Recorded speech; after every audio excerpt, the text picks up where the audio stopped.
What's up, TUMNAD Lectures? In this video, we are going to be looking at what we call the GIT layers. If it is your very first time to watch me, please make sure you subscribe. You put on the notification bell so that whenever I load the video, you become the very first person to watch. Let's go ahead and get started and look at what we call the gastrointestinal layers, okay?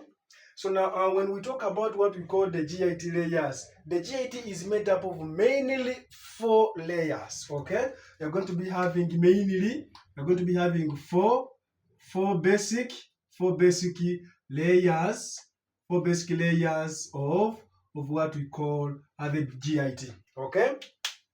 So now here we have just brought a cross section of what we call the GIT part of the GIT, and of course this one here is going to be our stomach. Okay, it's going to be our stomach. This is going to be the part of the cardia. This is going to be the esophagus. It's going to be the fundus of the stomach. It's going to be the body of the stomach, which you call even the corpus. You're going to be having the pyloric antrum somewhere there. Then you also have what you call the pyloric canal that ends at this kind of the sphincter. You know how this sphincter is called? This sphincter is what we call the pyloric sphincter. So now, just next to the pyloric sphincter is the segment, the first segment of the small intestine. You know how it's called? This one here is what we call the duodenum. Okay, so now we have now dilated, we have now expanded, the duodenum, and then we have just cut it like this. Okay, we have just cut the duodenum like this, and then we are looking at its layers, how they are going to be arranged. That's how we are going to be seeing the GIT. The GIT layers. We are going to be now focusing on what we call the duodenum. It is going to be representing all the rest throughout the GIT, with only exception on what we call the stomach, where we're going to be having a very slight exception, especially on what we call the muscularis externa. So let's go ahead and get started and look at these layers of what we call the GIT. Okay. Now we are going to be mentioning these layers from inside going outwards. Okay, we can mention in from inside going outwards. Now, when you come inside here, this green layer inside, the innermost layer, okay, the innermost layer that is always in contact with what we call the food, having those kind of the folds which we call the rook. You know how this layer is called? This layer inside here, the one which is a bit green. This one is what we call the epithelium. Okay, is what we call the epithelium. Okay. Now, after the epithelium, as you come out, we have again this black layer. Okay, this black layer. You know how this black layer is called? This one is what we call the lamina. Lamina propria. Okay, the lamina propria. That is the second layer, just as you come out on what we call the epithelium. Okay. Then when you come out again, you're going to be seeing this another thin layer of the muscles, thin layer of the smooth muscles. You know how this layer is called? This layer just outside of what we call the lamina propria is what we call muscularis mucosae. Okay, is what we call muscularis mucosae. Okay, muscularis mucosae. So now these three layers collectively, they make one of the most important inner layer of the GIT. You know how this inner layer is called? This inner layer is what we call the mucosa. Okay, so now these three layers, they are going to be making what we call the mucosa. Okay, what we call the mucosa, and the mucosa is going to be the innermost.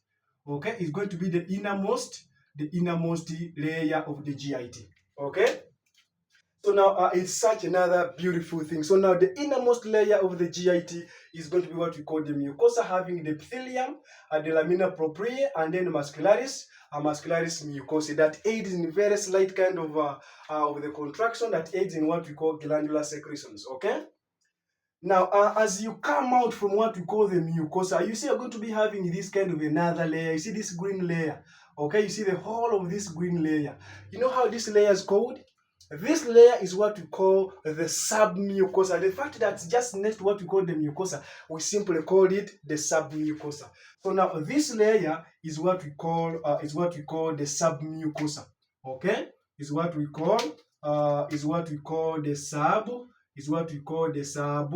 submucosa. Okay, so now it is the second layer after the mucosa when you're coming from inside going outwards. Okay. Now, when you see very well on this submucosa, this layer is going to be having one of the plexus of the enteric nervous system. You know, enteric nervous system is going to be having two kind of the plexus. It's going to be having what we call the submucosal plexus, and it's also going to be having what we call the enteric plexus. Now, it is within the submucosal layer that you're going to be having these neurons of what we call the submucosal plexus. You see these neurons here. These neurons here are representing what we call the submucosal plexus. Okay, they are representing what we call the submucosal plexus. Okay, submucosal plexus, meaning that the submucosal plexus is going to be located within the submucosal layer of the GIT. It is such another beautiful thing. Okay.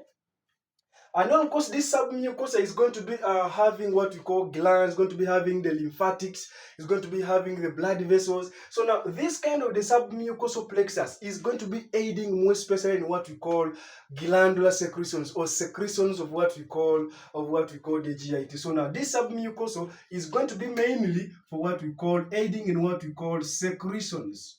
Okay, it's going to be mainly controlling what we call secretions within the GIT. It is such another beautiful thing. Okay. Now, as you move out from what we call the submucosal layer, there is another outside layer. You see this layer? This layer is going to be having this kind of the arrangement. It's going to be having, mainly it's going to be a muscle layer. But this layer is going to be having two kind of the muscle layers. Now, you see this layer here, the one which is a bit black. Okay, the one which is a bit black. You know how that layer is called? That layer is what we call,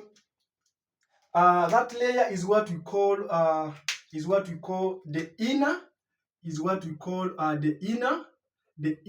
circular layer. Okay, is what we call the inner circular layer. And then we also have another kind of the layer which is going to be having this kind of the smooth muscles which are a bit more of longitudinal. You know how this layer is called? This layer, which is a bit bluish in color, is what we call the outer longitudinal. Okay, is what we call the outer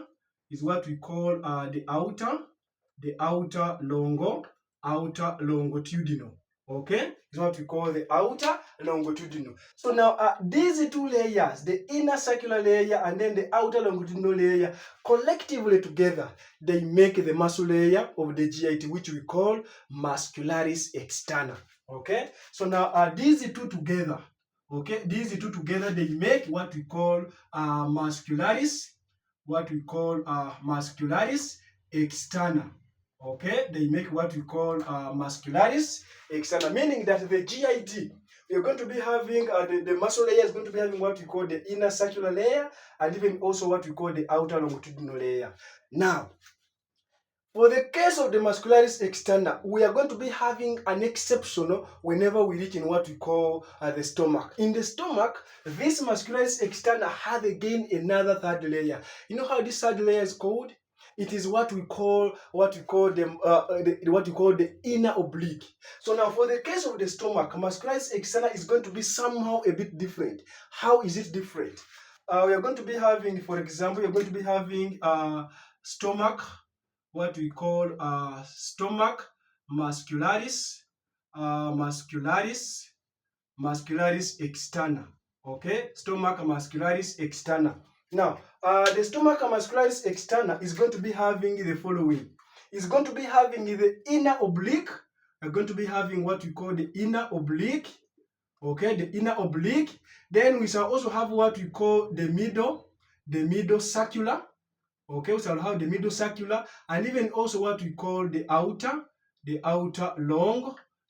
longitudinal. Okay, so now the difference in muscle layer for the case of the stomach and what we call the other parts of the GIT is just because of the presence of what we call this kind of the muscle layer, which we call the inner oblique. It is such another beautiful thing. Okay.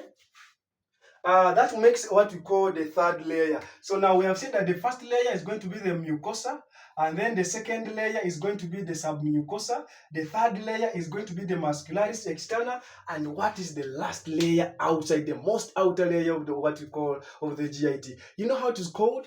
The whole of this one, the outer one, which is going to be looking in red, the whole of this one, you know how it is called? This kind of the layer is what we call the serosa. Okay, is what we call the serosa. Okay, so now the serosa is the outermost layer. Okay, is what we call the outermost layer of what we call the GIT. Okay, you may find some other people calling it the adventitia. Okay, what we call the adventitia.